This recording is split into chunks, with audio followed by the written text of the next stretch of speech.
உலக தமிழர்களுக்கு வணக்கம். திராவிட முன்னேற்ற கழகத்தினுடைய நிர்வாக திறனற்ற ஆட்சி மக்களை கொன்று குவித்திருக்கிறது. கள்ளச்சாராயத்தை குடித்து மக்கள் இறக்கின்ற நிலைதான் தொடர்ச்சியாக நடந்து கொண்டிருக்கிறது. அது திராவிட முன்னேற்ற கழக ஆட்சியிலே இது ஆச்சரியமல்ல, அதிசயமல்ல. ஏனென்றால் தொடர்ச்சியாக இது நடந்து கொண்டே இருக்கிறது. 1-2 பேர் இறந்திருந்தால் சொல்லலாம் இது ஆச்சரியம் அதிசயம் என்று, என்ன திடீரென்று திராவிட ஆட்சியிலே இப்படி நடக்கிறது என்று. ஆனால் ஆண்டாண்டு காலம் இந்த கள்ளச்சாராயம் குடித்தே மக்கள் அதிகமாக இறந்து கொண்டிருக்கிறார்களே, அதுவும் இந்த திமுகவினுடைய ஆட்சியிலே, திராவிட ஆட்சியிலே தான் அதிகமாக இந்த கள்ளச்சாராய மரணங்கள் இடம்பெற்று கொண்டிருக்கிறது. இப்போது நெஞ்சை பதற வைக்கின்ற காட்சிகள், மரணங்கள், அடுத்தடுத்து நடக்கின்ற இந்த மரணங்கள், திக் நொடிகள். கள்ளக்குறிச்சி மாவட்டம் கருணாபுரம் கிராமத்திலே எழும்புகின்ற இந்த மரண ஓலங்கள் நெஞ்சை பதற வைப்பதாக இருக்கிறது. கள்ளக்குறிச்சி மாவட்டத்திலே ஒரு இறப்பு வீட்டிலே இந்த கள்ளச்சாராயம் விநியோகிக்கப்படுகிறது. அதை குடித்த மக்கள் பாதிக்கப்பட்டிருக்கிறார்கள். அதிலே 1-2 பேர் மருத்துவமனையிலே முதலாவதாக அனுமதிக்கப்பட்டார்கள். மருத்துவ பலனின்றி அவர்கள் இறந்து விட்டார்கள். கள்ளச்சாராயம் தான் குடித்தவர்கள் இறந்தார்கள் என்று அந்த மாவட்ட ஆட்சியர் சரியான நேரத்திலே சரியான முறையிலே அறிவித்தல் கொடுத்திருக்க வேண்டுமா இல்லையா? பொதுமக்களுக்கு அறிவித்தல் கொடுத்திருக்க வேண்டுமா இல்லையா? அப்படி கொடுத்திருந்தால் அதற்கு பிறகு அந்த மக்கள் யாரும் அதை குடித்திருக்க மாட்டார்கள். இவ்வளவு மரணங்கள் நடந்திருக்காது. இந்த மரணங்களை எல்லாம் தடுத்திருக்கலாம். 1-2 இந்த மரணத்தை நிறுத்தி இருக்கலாம். சரியான முறையில் இவர்கள் நடவடிக்கை எடுத்திருந்தால் அதை செய்திருக்கலாம். ஆனால் அந்த மாவட்ட ஆட்சியர் சரியான முறையில் நடவடிக்கை எடுத்தாரா என்று கேட்டால் இல்லை. அது அந்த 1-2 மரணங்கள் கூட கள்ளச்சாராயம் குடித்ததால் வரவில்லையாம், வேறு ஏதோ காரணத்தால் வந்துவிட்டது என்று சொல்லி அதை மறைத்து விட்டார்கள். அதனால் அந்த கள்ளச்சாராயத்தை மீண்டும் மக்கள் குடித்திருக்கிறார்கள். மரணம் அந்த கள்ளச்சாராயத்தின் மூலமாக வரவில்லை தானே. அதனால் அந்த மக்கள் அந்த கள்ளச்சாராயத்தை, விநியோகிக்கப்பட்ட கள்ளச்சாராயத்தை குடித்திருக்கிறார்கள். குடித்ததனால் தான் வந்த விளைவு இவ்வளவு பேர் இறந்திருக்கிறார்கள். நான் இங்கு பேசிக் கொண்டிருக்கின்ற வரை 35க்கும் மேற்பட்டோர் இறந்திருக்கிறார்கள். திராவிட முன்னேற்ற கழகத்தினுடைய இந்த பொறுப்பட்ட நடவடிக்கை, நிர்வாக திறனற்ற ஆட்சி முறைதான் காரணம், வேறு எந்த காரணமுமே இல்லை. சரியான அறிவித்தலை சரியான முறையில் இவர்கள் கொடுத்திருந்தால் இந்த மரணங்களை தடுத்திருக்கலாம். அதை இவர்கள் செய்யவே இல்லை. இதை முற்றுமுழுதாக திராவிட முன்னேற்ற கழகம் பொறுப்பேற்றுக் கொள்ள வேண்டும். அதனுடைய முதலமைச்சர் இதை பொறுப்பேற்றுக் கொள்ள வேண்டும். இப்போது பணி இடமாற்றம் செய்திருக்கிறார்கள் அந்த மாவட்ட ஆட்சியரை. பணி இடமாற்றம் செய்வது தீர்வில்லை, அவரை கைது செய்ய வேண்டும், அவரை உரிய முறையில் விசாரணை செய்ய வேண்டும். அதற்கு அந்த அறிவித்தலை கொடுக்க சொன்னது, பின்னால் இருந்து அந்த அறிவித்தலை கொடுக்க சொன்னது யார் என்று அவரிடம் விசாரிக்க வேண்டும். இதற்கு யாரெல்லாம் இதில் சம்பந்தப்பட்டிருக்கிறார்கள் என்று விசாரிக்க வேண்டும். அவரை, இவ்வளவுக்கும் பொறுப்பானவர் அவர்தான். அவரை ஏன் பாதுகாக்கிறார்கள்? அவருக்கு பின்னால் இன்று இந்த திமுக நிர்வாகிகள் அவரை இயக்கினார்களா? அவருக்கு பின்னால் யார் யார் இருந்தது? மிகப்பெரிய ஒரு விசாரணை ஒன்று முன்னெடுக்க வேண்டும். அந்த மாவட்ட ஆட்சியருடைய நிர்வாகத்திற்ற செயல்தான் இவ்வளவு மரணங்களுக்கும் காரணம். இவ்வளவு மரணங்கள் பதிவாகி இருக்கிறது என்றால், இவ்வளவு பேர் பாதிக்கப்பட்டிருக்கிறார்கள் என்றால் அதற்கு காரணம் அவர்தான். பாருங்கள், இந்த திராவிட முன்னேற்ற கழக ஆட்சியிலே மதுவிலக்குத்துறை இருக்கிறது. இந்த மதுவிலக்குத்துறைக்கு எது மது என்று ஒரு அர்த்தம் புரியவில்லை. அதில் அவர்களுக்கே குழப்பமாக இருக்கிறது. அரசாங்க அங்கீகாரம் பெற்று அந்த டாஸ்மாகிலே விற்கப்படுகின்ற மது இல்லை. அது அரசாங்கத்தின் பார்வையிலே அது மது இல்லை. ஆனால் கள்ளச்சாராயம் வெளியே காய்ச்சப்படுகின்ற, நாட்டுக்குள்ளே காய்ச்சப்படுகின்ற, கிராமத்திலே காய்ச்சப்படுகின்ற அரசு அங்கீகாரம் இல்லாத சாராயம் கள்ளச்சாராயம், விஷச்சாராயம், அதுதான் மது என்ற வரைவிலக்கணத்துக்குள்ளே அது வருகிறது. இவர்களின் பார்வையிலே அது மது. ஆனால் அரசு அங்கீகாரம் பெற்று அரசு விற்கின்ற சாராயம், இவர்களால் நடத்துகின்ற சாராய ஆலைகளிலிருந்து டாஸ்மாக்கு போகின்ற சாராயம் எல்லாம் மது என்ற வரைவிலக்கணத்துக்கு வராது. அது மதுவிலக்குத்துறைக்கு அந்த மதுவெல்லாம் விளக்க வேண்டிய அவசியமே இல்லை. மதுவை விளக்க வேண்டும் என்றால் கள்ளச்சாராயத்தையும் விஷச்சாராயத்தையும் நாட்டுச்சாராயத்தையும் விளக்க வேண்டும். அதுதான் மதுவிலக்கு. அதுதான் அவர்களுக்கு கொடுத்திருக்கின்ற நிகழ்ச்சி நிரல். அதை கூட அவர்கள் சரியாக செய்யவில்லையே. உடனே கொள்ளுகின்ற விஷத்தை கொண்டது அந்த விஷச்சாராயம், கள்ளச்சாராயம். மெதுவாக கொள்ளக்கூடிய விஷத்தை கொண்டது இந்த டாஸ்மாகில் விற்கப்படுகின்ற நல்ல சாராயமாம். அது அரசாங்கமே நடத்துகின்றால் அது நல்ல சாராயமாம். எல்லா சாராயங்களும் உடலுக்கு கேடானது தான். அனைத்து சாராயங்களுமே அரசு விட்டால் என்ன, அரசு அங்கீகாரம் பெற்றால் என்ன, அரசு அங்கீகாரம் பெறாமல் இருந்தால் என்ன, அனைத்துமே உயிர் கொள்ளும். அந்த மதுவினுடைய தாக்கத்தால் தான் மக்கள் போய் இந்த கள்ளச்சாராயத்தை வாங்கி குடிக்கிறார்கள். அந்த மது விலை அதிகமாக இருக்கிறது. மதுவை குடித்து பழக்கப்பட்டவர்கள், அந்த மது விலை அதிகமாக இருக்கிறது, தங்களுடைய பொருளாதாரத்துக்கு அது கட்டாது என்பதற்காக குறைந்த விலையிலே கிடைக்கின்ற இந்த கள்ளச்சாராயங்களை, விஷச்சாராயங்களை குடித்து விட்டு இறந்து போகிறார்கள். இதுதான் உண்மை. பாதிக்கப்பட்டவர்களுடைய உறவினர்கள் சொல்லுகிறார்கள், அங்கே அதிகமாக விலை விற்கப்படுகிறது, மதுபானத்துக்கு அதிகமாக விலை விற்கப்படுகின்ற காரணத்தினால் குறைந்த விலையிலே, மலிவு விலையிலே கிடைக்கின்ற நாட்டு சாராயங்களை, விஷச்சாராயங்களை, கள்ளச்சாராயங்களை மக்கள் வாங்கி குடிக்கிறார்கள் என்று அவர்கள் சொல்லுகிறார்கள். முதலிலேயே மக்களை குடிகாரர்களாக மாற்றியது யார்? இந்த மதுபானத்தை தமிழ்நாட்டுக்குள் கொண்டு வந்தவர்கள் யார்? திராவிட முன்னேற்ற கழகத்தினுடைய முன்னாள் தலைவர் ஐயா முத்துவேல் கருணாநிதி அவர்கள் முதலாக அனுமதி கையெழுத்து போட்டு தமிழ்நாட்டுக்குள் மதுபானத்தை கொண்டு வந்தார். அவர்தான் மதுபானத்தை தமிழ்நாட்டுக்குள் அறிமுகப்படுத்தினார். அன்றிலிருந்தே தமிழர்கள் குடிகாரர்களாக மாற்றப்பட்டார்கள். பல லட்சக்கணக்கான தமிழச்சிகளுடைய தாலி அறுக்கப்பட்டது அதிலிருந்து தான். அதற்கு அவர்தான் காரணம். எங்கெங்கெல்லாம் டாஸ்மாக்குகள் இருக்கிறதோ, சந்திக்கு சந்தி, மூளைக்கு மூளை, முட்டுக்கு முட்டு, மாவட்டத்துக்கு மாவட்டம், எங்கெங்கெல்லாம் டாஸ்மாகை நீங்கள் பார்க்கிறீர்களோ அங்கெங்கெல்லாம் கருணாநிதியோட முகமும் ஒளிந்திருக்கிறது நீங்கள் மறந்து விடாதீர்கள். நிச்சயமாக அவருடைய முகம் அதிலே தெரியும். டாஸ்மாக்கள் இருக்கும் வரை கருணாநிதியினுடைய முகத்தை மறைக்க முடியாது. கருணாநிதியுடைய பெயர் வாழும். டாஸ்மாக் புகழ் டாஸ்மாக்கை அறிமுகப்படுத்தியவர், டாஸ்மாக் நாயகன், மதுபானத்தின் நாயகன், மது சாராயத்தின் நாயகன் என்று கருணாநிதி உலகம் முழுக்க போற்றப்படுவார். எங்கள் மக்களுடைய தாலி அறுகிறது, தமிழச்சியினுடைய தாலி அறுப்பதற்கு காரணமாக இருந்த காதகன் கருணாநிதி என்று தமிழர்கள் உள்ளவரை அதை சொல்லிக்கொண்டே இருப்பார்கள். இந்த கள்ளச்சாராய மரணங்களுக்கு என்ன காரணம் என்று நீங்கள் சிந்தித்து பாருங்கள், தயவு கூர்ந்து சிந்தித்து பாருங்கள். மதுபானத்தை உள்ளே கொண்டு வந்து அறிமுகப்படுத்தியதால் தான், மக்களை குடியாரர்களாக பழக்கப்படுத்தியதால் தான் அவர்கள் அந்த கள்ளச்சாராயத்தை குடிக்க வேண்டிய ஒரு நிலை ஏற்பட்டது. சாராயம் உள்ளுக்கு வரவில்லை என்றால், அனுமதி கையெழுத்து போட்டு சாராயத்தை உள்ளே கொண்டு வந்து அறிமுகப்படுத்தவில்லை என்றால் மக்கள் குடியாரர்களாக மாறியிருக்க மாட்டார்கள். அறிஞர் அண்ணாவினுடைய ஆட்சி காலத்திலே மதுவிலக்கு பூர்ணமாக தமிழ்நாட்டிலே இருந்தது. ஒட்டுமொத்தமாக அனைத்து மதுவுக்கும் தடை, உள்ளுக்குள்ளே மது இல்லை. இப்போது குஜராத்தில் மதுவிலக்கு இருப்பதை போன்று தமிழ்நாட்டிலும் மதுவிலக்கு இருந்தது அறிஞர் அண்ணாவுடைய ஆட்சி காலத்திலே. அறிஞர் அண்ணாவுக்கு பிறகு தேர்தல் அரசியலில் பங்கு பெற்றாமல், மக்களை சந்திக்காமல், அண்ணா இறந்து போன பிறகு அண்ணாவினுடைய இடத்தில் வந்து அமர்ந்தவர் கலைஞர் கருணாநிதி. கருணாநிதி வந்தவுடனே மதுபானத்தை உள்ளே கொண்டு வந்தார். அனுமதி கையெழுத்து போட்டு தங்களுடைய வருவாய்க்காக, சொத்து பத்துக்களை சேர்க்க வேண்டும் என்பதற்காக, மக்களை குடிகாரர்களாக மாற்ற வேண்டும் என்பதற்காக இந்த திட்டமிட்ட இந்த சாராயத்தை உள்ளே கொண்டு வருகிறார். இப்போது சொல்லுகிறார்கள் அந்த சாராயம் நல்ல சாராயமாம், அரசு விற்கின்ற சாராயம் நல்ல சாராயம், அதுதான் விஷச்சாராயம், மெல்ல மெல்ல கொள்ளும் விஷம் அதில் இருக்கிறது. இது உடனடியாக கொள்ளும் என்றால், இந்த கள்ளச்சாராயம் உடனடியாக மக்களை கொள்ளும் என்றால், அது நல்ல சாராயம் என்றால் அது மெல்ல மெல்ல கொன்றுவிடும். அந்த டாஸ்மாக்கை முதலில் அழியுங்கள். அந்த டாஸ்மாக்கை முதலில் தமிழ்நாட்டிலிருந்து வேரோடும் மண்ணோடும் புடுங்கி போடுங்கள். அந்த டாஸ்மாக் தமிழ்நாட்டுக்கு தேவையில்லை, தமிழர்களுக்கு அது தேவையில்லை. சாராயமே தமிழர்களுக்கு தேவையில்லை. தமிழர்களிடம் சாராயத்தை ஏன் அறிமுகப்படுத்தியது இந்த திராவிட கட்சி, இந்த திமுக என்றால், கருணாநிதி, முக்கியமாக இந்த கருணாநிதி ஏன் அதை அறிமுகப்படுத்தினார் என்றால், திராவிட கொள்கையை சொல்லி மக்களிடம் இனியும் வாக்கு கேட்க முடியாது என்ற ஒரு நிலை வந்துவிட்டது என்று அவருக்கே தெரியும். அவருடைய முகத்தை காட்டி வாக்கு கேட்க முடியாது அல்லவா? பேரறிஞர் அண்ணா தன்னுடைய கொள்கைகளை சொல்லி வாக்கு கேட்டார். அவரிடம் குறைந்தபட்ச நியாயமாவது இருந்தது. அவரிடம் நேர்மை குறைவு இல்லை. அவர் உண்மையை சொன்னார், மக்களிடம் சென்றார், நேர்மையாக தன்னுடைய கொள்கைகளை சொன்னார், வாக்குகளை வாங்கினார், கூட்டணியும் வைத்தார்கள், அது வேறு கதை. அனைத்து கட்சிகளையும் ஒன்றாக திரட்டித்தான் காங்கிரஸ் இவர்கள் வென்றார்கள்.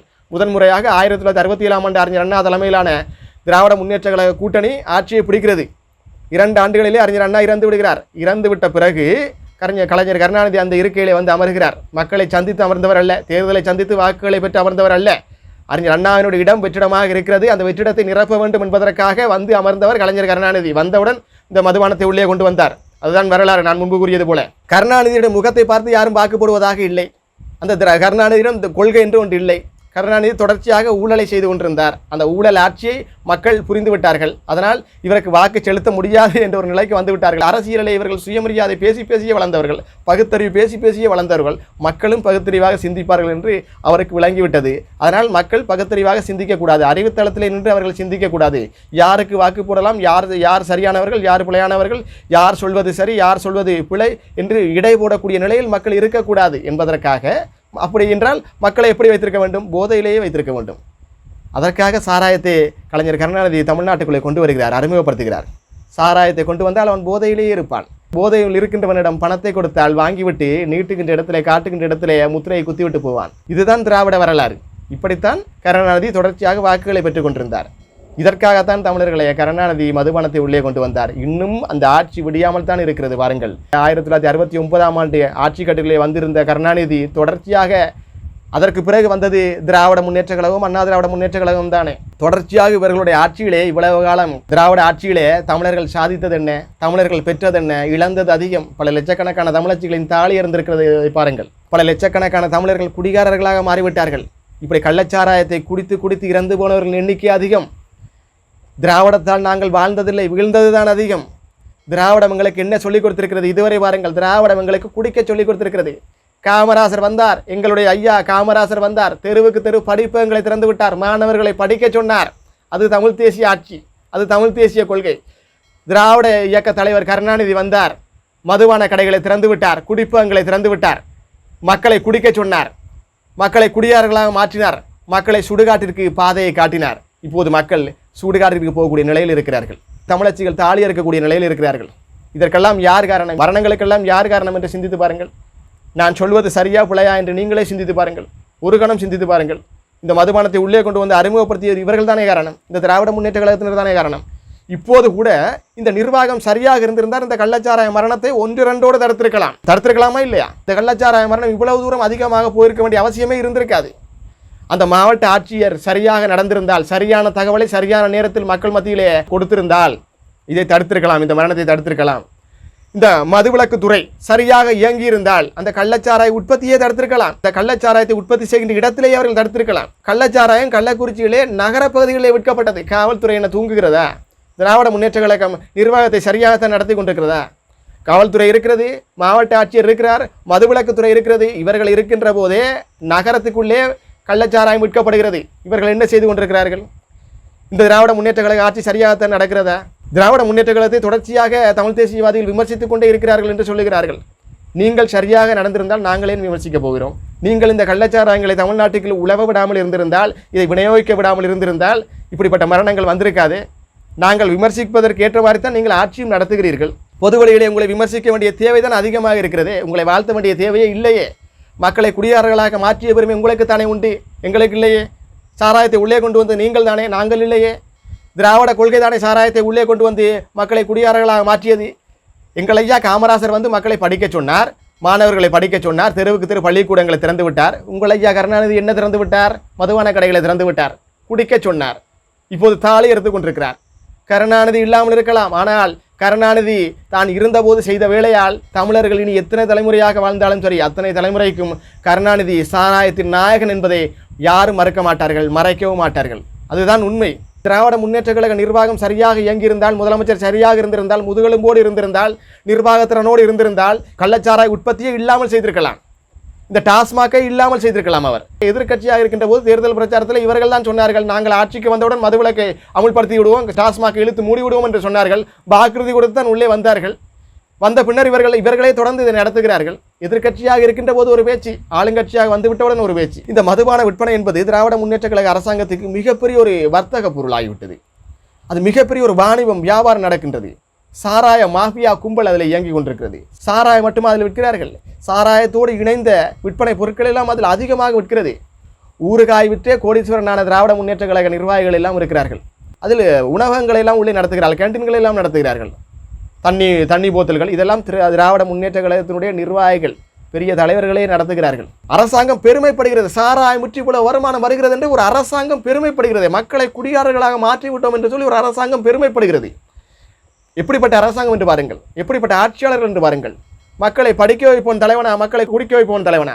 காமராசர் தலைவனா, கருணாநிதி தலைவனா? சிந்தித்து பாருங்கள். இந்த மாஃபியா கும்பல் உழைப்பதற்காகவும், தாங்கள் பிழைப்பதற்காகவும், உழைப்பதற்காகவும், கோடிகளிலே வருமானத்தை ஈட்டுவதற்காகவும், சொத்து சேர்ப்பதற்காகவும், தங்களுடைய வாரிசுகளை அடுத்த தலைவர்களாக கொண்டு வருவதற்காகவும் நிரந்தர தொழிலாக இதை வரைத்துக் கொண்டார்கள். நிச்சயமாக இவர்கள் மதுபானத்தை ஒழிக்க மாட்டார்கள். ஏனென்றால் நடத்துவதை இவர்கள் தானே. சாராய ஆலைகளை இவர்கள் தான் நடத்துகிறார்கள். அதிலிருந்து தான் டாஸ்மாக்கு சாராயம் போகிறது. இந்த அண்ணா திராவிட முன்னேற்ற கழகம், திராவிட முன்னேற்ற கழகம் இரண்டும் தான் சேர்ந்து நடத்துகிறார்கள். இவர்கள் வந்தால் அவர்களுடைய ஆலையிலிருந்து சாராயம் போகும், அவர்கள் வந்தால் இவர்களுடைய ஆலையிலிருந்து சாராயம் போகும். மாறி மாறி இவர்களை இதை ஒரு தொழிலாகவே மாற்றிவிட்டார்களே. சாராயம் மட்டுமல்ல, சாராயத்தோடு சேர்ந்த உப உணவுப் பொருட்கள் எல்லாம் அங்கே அதிகமாக விற்கப்படுகிறது. மதுபானம் எவ்வளவுக்கு எவ்வளவு விற்கப்படுகிறதோ அதே அளவுக்கு அந்த தொழிலிருந்து, உப உணவுப் பொருட்களிலிருந்தும் அதிகமாக, அந்த ஊறுகாயிலிருந்து, தண்ணி போத்திலிருந்து, சாப்பாடுகளிலிருந்து அதிகமாக லாபங்கள் வருகிறது. டாஸ்மாக் உள்ளேயுமே அனைத்துமே அரசு அங்கீகாரம் பெற்ற சரக்குகள், அதற்குள்ளேயுமே கள்ளச்சாராயம் இருக்கிறது. அதற்குள்ளே கலப்படமான சாராயங்களை கொடுக்கிறார்கள். போதையில் இருப்பவனுக்கு இதெல்லாம் தெரியாது, அவனை ஏமாற்றி விடலாம் என்று சொல்லி செந்தில் பாலாஜி இதற்கு பொறுப்பாக இருக்கின்ற நேரம் எம்ஆர்பி ரேட்டை விட அதிகமாக 10 ரூபாய் அதிகமாக கோட்டருக்கு வைத்து வித்ததாக மிகப்பெரிய குற்றச்சாட்டெல்லாம் முன்வைக்கப்பட்டது. அப்படி செய்திருக்கிறார்கள் இவர்கள். அதன் மூலமாக பல்லாயிரம் கோடிகள் லாபம் அடைந்திருக்கிறார்கள். அதில் கொள்ளையடித்த காசுகளை எல்லாம் வைத்துத்தான் இப்படி தேர்தலுக்கு தேர்தல் மக்களிடம் வாக்குகளுக்கு காசுகளை அள்ளி இறைக்கிறார்கள். ஆற்று மணல் கொள்ளை, கனிம வள கொள்ளை, இந்த மலைகளை உடைத்து பிற மாநிலங்களுக்கு ஏற்றுமதி செய்வது, இந்த சாராயத்தை விற்பது, சாராயத்தோடு சேர்ந்த உப உணவுப் பொருட்களை விற்று பணம் பார்ப்பது, இப்படி அடித்த கொள்ளைகள் ஏராளம். இப்படி கொள்ளைகள் அடித்து பெருத்த பணத்தில் தான் அடுத்த கட்ட அவர்களுடைய அடுத்த தேர்தலுக்கான நிதியை திரட்டுவார்கள். அந்த நிதியை திரட்டி மக்களிடம் வாக்குகளை விலை கொடுத்து வாங்குவார்கள். மக்களை அடிமைகளாக வைத்திருப்பார்கள். பணம் கொடுத்து மாட்டில் பால் கறப்பதை போன்று பணம் கொடுத்து மக்களிடமிருந்து வாக்குகளை கறக்கிறார்கள். ஏழ்மை வறுமை நிலையில் இருக்கின்ற மக்கள் வேறு வழியின்றி அந்த பணத்தை வாங்கிவிட்டு, அவர்கள் விரும்பிய தலைவர்கள் கூட போடவில்லை, பணத்தை வாங்கிவிட்டோம் என்ற காரணத்தினால் அந்த நேர்மையின் அடிப்படையிலே வேறு வழி இல்லாமல் அவர்களுக்கே திருப்பி வாக்குகளை போடுகிறார்கள். அதனால் தொடர்ச்சியாக இவர்களே வந்து கொண்டிருக்கிறார்கள். இதுதான் திராவிட இயக்க வரலாறு. வேறு ஒரு வரலாறுமே இவர்களுக்கு இல்லை. கொள்கையை சொல்லி செய்த சேவையை சொல்லி மக்களிடம் வாக்குகளை இவர்கள் பெறவே இல்லை. இதைத்தான் திருப்பி செய்து கொண்டு வருகிறார்கள். மக்கள் திருந்த வேண்டும், யாருக்கு வாக்கு போட வேண்டும், வாக்களிக்க வேண்டும் என்று மக்கள் நிதானமாக சிந்தித்து வாக்களித்தால் இது போன்ற தலைவர்கள் உருவாக மாட்டார்கள். இந்த கள்ளச்சாராய மரணம் எல்லாம் நடக்காது. தமிழ் தேசிய ஆட்சி அங்கே மலர்ந்தால் இது போன்ற கள்ளச்சாராய மரணங்கள் நடக்கவே நடக்காது என்று நான் உறுதியாக சொல்லுகிறேன். மதுபானமே தமிழ்நாட்டில் இல்லாத ஒரு நிலையை உருவாக்கி விடலாம். உங்கள் மண்ணுக்கான மக்களுக்கானவர் யார் என்று நீங்கள் தான் தீர்மானிக்க வேண்டும். இந்த மொழிக்கானவர்கள் நமக்கானவர்கள் யார் என்று நீங்கள் தீர்மானிக்க வேண்டும். அதிகமாக களப்பணி ஆற்றுபவர்கள் யார் என்று நீங்கள் பொதுவெளியிலே பார்க்க வேண்டும். உங்களுக்காக நிற்பவர்கள் யார் என்று நீங்கள் பார்க்க வேண்டும். தமிழ் தேசியவாதிகள் இந்த மண்ணுக்கானவர்கள், மக்களுக்கானவர்கள், உங்களுக்கானவர்கள். உங்களுக்கு ஒரு சோதனை வருகின்ற போது உங்களோடு நின்று அழுபவர்கள் அவர்கள் தான். இந்த என்னதான் திராவிட முன்னேற்ற கழகத்தை நீங்கள் வாக்களித்து அவர்களை ஆட்சியிலே அமர வைத்தால் கூட இது போன்ற மரணங்கள் வருகின்ற போது உங்களோடு சேர்ந்து அழுபவர்கள், உங்களுக்காக குரல் கொடுப்பவர்கள், உங்களுக்காக பொதுவெளிகளை வாதாடுபவர்கள் நாங்கள் தான், தமிழ் தேசியவாதிகள் தான். அதை தெரிந்து நின்று நீங்கள் சரியான தலைவர்களை உருவாக்க வேண்டும். தரகர்களை உருவாக்கக்கூடாது, வியாபாரிகளை உருவாக்கக்கூடாது. உங்களை படிக்க வைக்கின்ற ஒரு தலைவனை தான் உருவாக்க வேண்டுமே தவிர உங்களை குடிக்க வைக்கின்ற திமுக நிர்வாகிகளைப் போல தலைவர்களை நீங்கள் உருவாக்கிவிடக்கூடாது.